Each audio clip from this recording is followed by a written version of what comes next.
गोल्डलाई safe heaven investment भनिन्छ। डलरको विश्वास कम हुँदा वा देशहरूले आफ्नो रिजर्भ फन्डमा डलरको सट्टा गोल्डलाई राख्दा गोल्डको माग उच्च हुन्छ। सप्लाईमा खासै परिवर्तन नआउने हुँदा अहिले गोल्डको प्राइस एकदमै हाई भएको छ। तर अचम्मको कुरा के छ भने गोल्डसँगै सिल्भर यानि कि चाँदी पनि आकाशिएको छ। आउनुस् आजको यो भिडियोबाट चाँदीको प्राइस बढ्नुको कारणहरू बुझौं। पहिलो कारण इन्डस्ट्रियल डिमान्ड।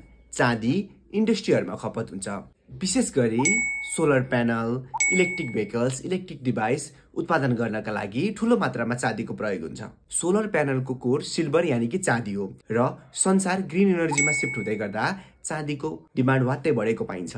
र दोस्रो कारण रहेको छ सप्लाई सर्टेज।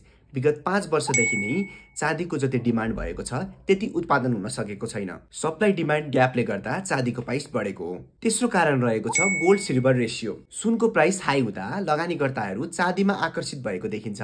यसले पनि चाँदीको प्राइस बढाउन मद्दत गरेको हो। छोटकरीमा भन्नुपर्दा सुनको प्राइस आर्थिक अनिश्चितताले बढेको हो भने सिल्भरको प्राइस इन्डस्ट्रियल डिमान्ड र डिमान्ड सप्लाई ग्यापले बढेको हो। के सुन र चाँदीले अझै हाई प्राइस रेकर्ड ब्रेक गर्नेछन्? तपाईलाई के लाग्छ? कमेन्ट गर्न नबिर्सिनुस् है।